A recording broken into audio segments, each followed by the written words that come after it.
Zebra Family channel. If you have not subscribed, please click the like button, share and subscribe. It's free.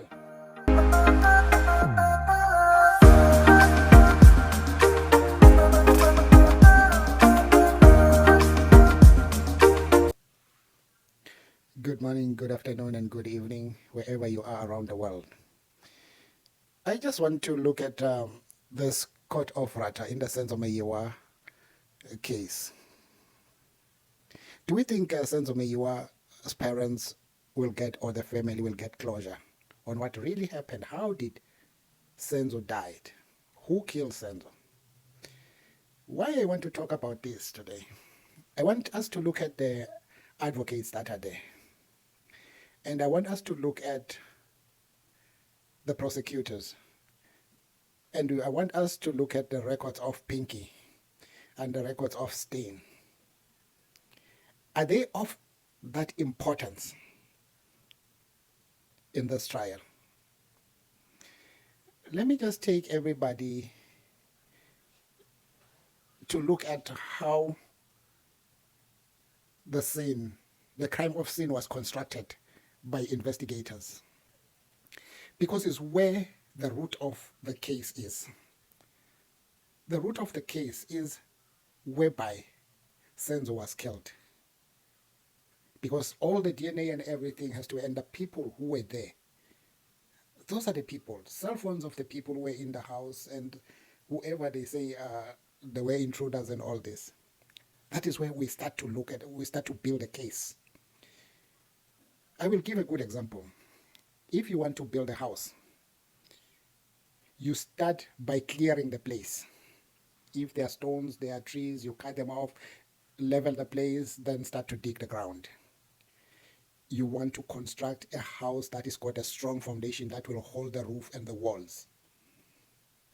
That is exactly how investigation works. When you want to build a case, you first go to the scene of crime. You construct the scene of crime. And how you construct the scene of crime, if somebody say he was shot, or a car overturned somewhere, or there was somebody who shot somebody in a car, the first thing that you get, when you get there, you put the tape around the scene of crime so that the evidence cannot be tampered with.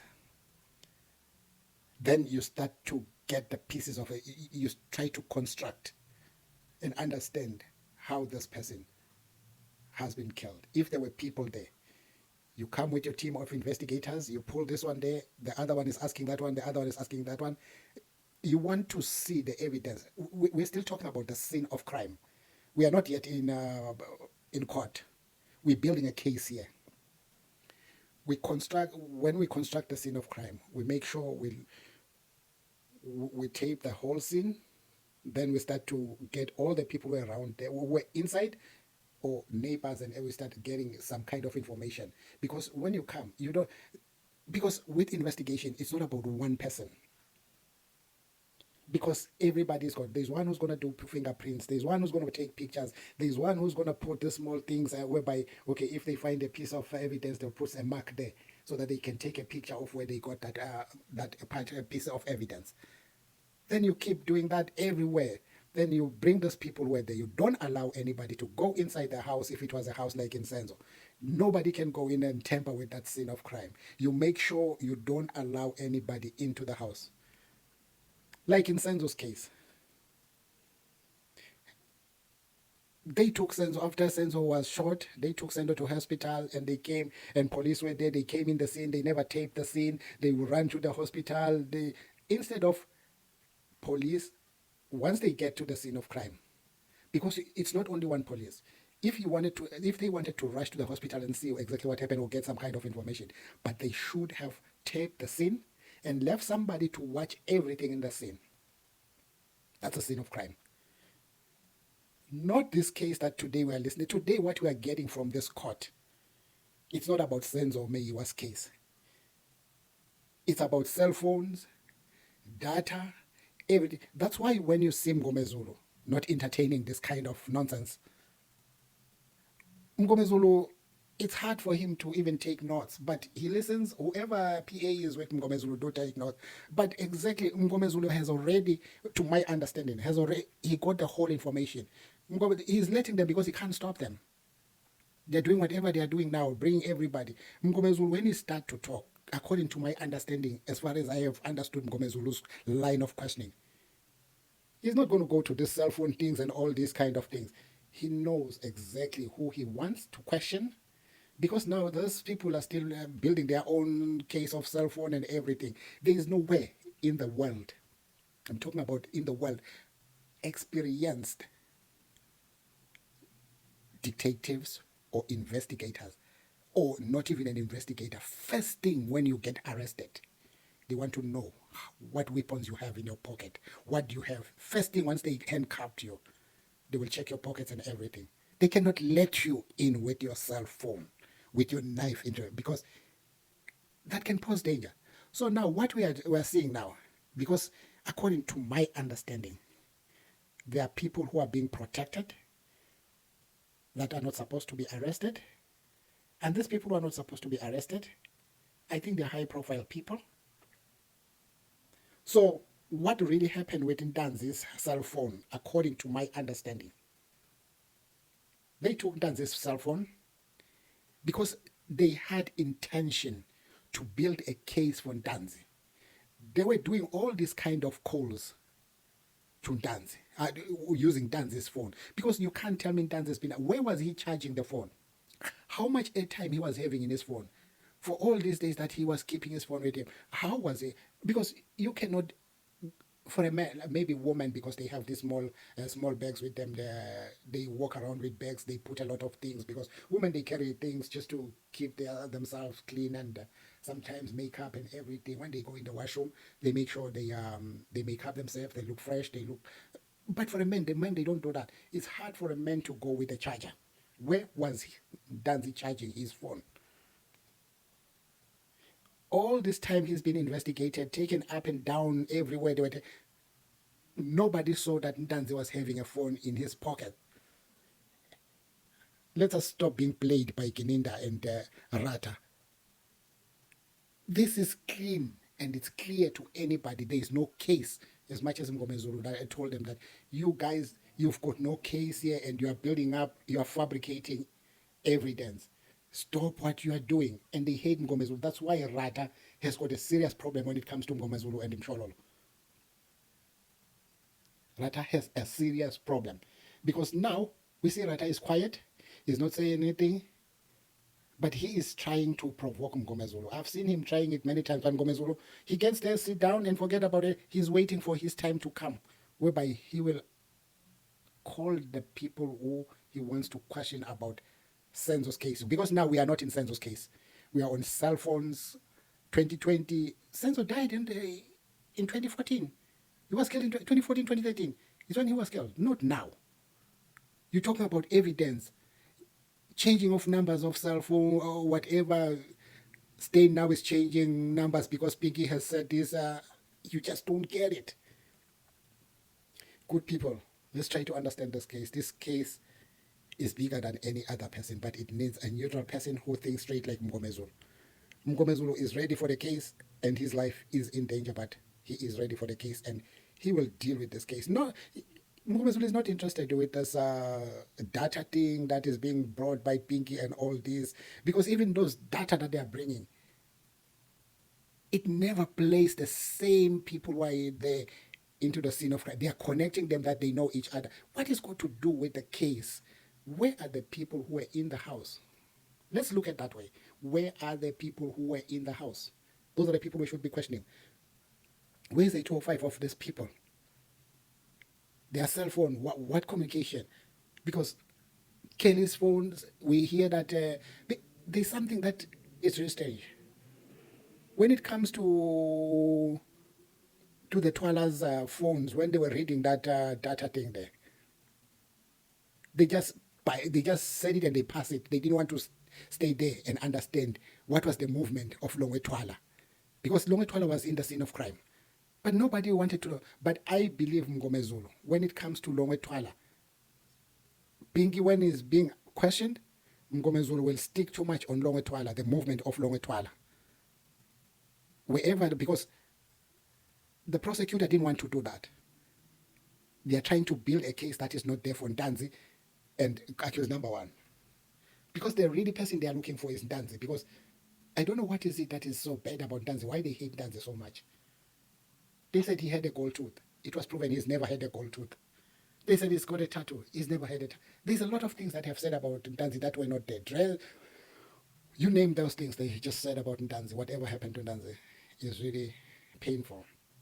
But what is even worse is Ntanzi's parents. They don't know when their son will be released. But the day Ntanzi will be released, really. You know, I just wish everybody could look at the whole case holistic and factually. Not what we are seeing a prosecutor, we're seeing a judge. They are winking to each other.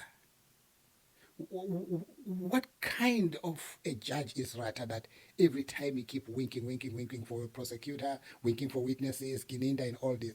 I have shown so many footages of this judge who say, oh, he's got 50 years experience, he's never done anything bad the whole life, he's been a lawyer and a judge, he's been honest, he just bring up all this stupid ageism thing that he brings in court.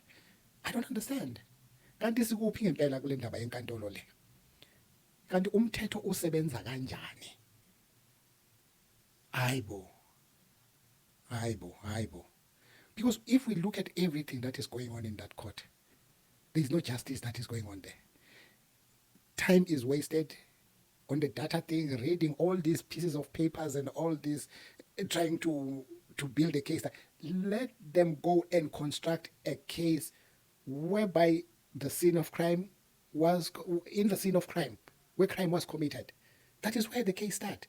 You cannot build a case without the foundation. You need the foundation of the case.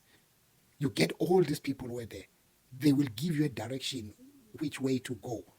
Who are the culprits that you have to bring around? Because even this data doesn't put those people on the day of the scene of crime. It doesn't put them anywhere near phosphorus. It doesn't. Good people, I would like everybody to comment, and let's look at this case holistically and try to understand exactly what is happening in this case. I know I might not be right, I might not be, but that is how I understand how you build a case. A case is built exactly how you build a house. You have to have a foundation. When you go to build, clear the ground, level the ground, dig the ground for the foundation, bring steel wires, put steel wires, concrete, stones, whatever, because you're going to pick up walls. Those walls must stand in a good concrete that will not have cracks. Once you construct that, you start to build the walls, because you know now, okay, now I can build walls. I've built the foundation, the slab is there. Now my walls, I can pick them up. I know they are in a good foundation. Where is the foundation of this case? Can anybody answer me that question? Where is the foundation? Is the foundation on the cell phone data and everything, or the foundation of the case should be where the case was committed, where the crime was committed? Then get the people who were there, construct the scene. So because even the head that was found there, the DNA in the head, none of these people are attached to that head. No blood that was found in the house. But somebody was shot and somebody was bleeding. What's surprise?